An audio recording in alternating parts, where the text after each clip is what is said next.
mga Iloilo City officials pormal nga nagsumpa sang ila katungdanan. Senator Juan Miguel Zubiri nang indinapit nga bisita. Pormal nga nagsumpa sa katungdanan ang mga opisyalis sang syudad sang Iloilo. Lunes, Hunyo 27, sang ginhiwat ang inauguration sa Plaza Libertad. Nagtupa man ang ulan, wala ini makapugong sa mga nagdaog nga kandidato para magtambong sa ginakabig bago nga mandato sang pumuluyo sa ila. Yara ang mga tagdaog nga konsihal umpisa kay Honorable Plaridel Nava, Honorable Eli Istante, Honorable Romel Duron, Honorable Johnny Yang, Honorable Candice Tupas, Honorable Attorney Rex Sarabia, Honorable Rudolph Ganson, Honorable Urminico Baronda, Honorable Francis Grace Percon, Honorable Alan Zaldivar, Honorable Miguel Treñas, kag Honorable Attorney Cedfrey Cabaluna. Dinapit nga bisita si Senator Juan Miguel Zubiri nga nagpasalamat sa mainit nga pag-abi-abi sa iya sang mga Ilonggo. Ginpangunahan sini ang oath of office sa mga tagdaog nga konsihal.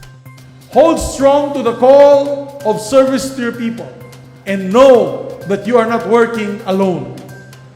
We may have all different individual titles, but at the end of the day, we are all partners here, devoted to a singular cause of serving our people and uplifting their lives.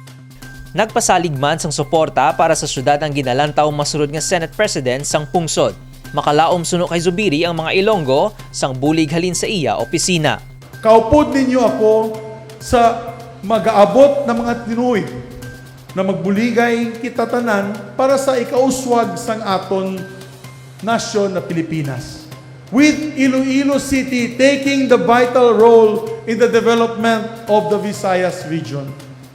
As partners in the legislative branch and executive branch in the national and local governments, we are one in our job of not only uplifting our people from this pandemic, but also creating opportunities for them to enjoy genuine empowerment to strengthen government support in education, health, agriculture, tourism, and social services.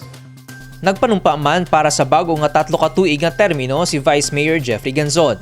Kaupod ang pamilya Ganzon, nagpasalamat ini sa suporta sa mga Ilonggo. Lakip nga nagpanumpa ang tilawas ng Uswag Ilonggo Party List nga si Congressman James Jojo Ang Jr. Pasalig sini, duga nga kauswagan ang pagdadalon hindi lamang sa Iloilo kundi sa kaiping nga mga banwa kag probinsya, kalakip ang bugos nga Western Visayas.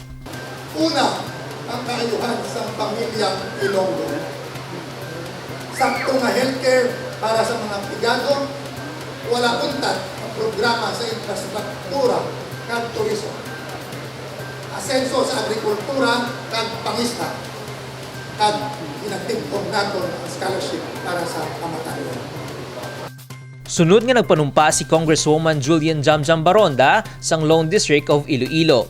Para sa kongresista, mangin 2.0 na ang iya pagserbisyo bangod sang bago nga mandato sa mga Ilonggo sa iya. Mga pumuluyo sang syudad sang Iloilo. My grateful appreciation to all of you for your continued trust and confidence for me to pursue, extend, and expand my promises of hope. And now, I am very much excited to work with you, all of you, to deliver our expanded services of Hugma, or Doblehon Tapagid ang Hugma. Ulihin naman nga nagpanumpa ang amay sang syudad sang Iloilo nga si Mayor Jere Treñas. Sunod sa alkalde, dako ang nabulig sang pagbinuligay sang pumuluyo kag sang lokal nga panguluhan kun nga ang nalampuwasan ng pandemya kag padayon nga nagasulong. Kag ina ang iya pagahimuon pa sa bago nga termino. Sa aton mga bag-o nga mga naboto nga mga opisyales ng syudad, nagpasalamat gid ako, subong nagapakita kita, naari kita tanan handa para nga magbulig sa kayuhan sa aton syudad.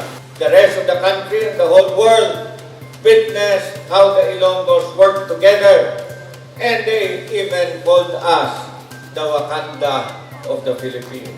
As we move forward, the city government remains committed to be your able partner in securing a better Iloilo for every Ilonggo. Ang oath-taking sa mga tagdaog sa nakaligad nga eleksyon ang hugnat sang bago nga termino sa public service. Michael Angelo Sarate para sa Level Up Patrol.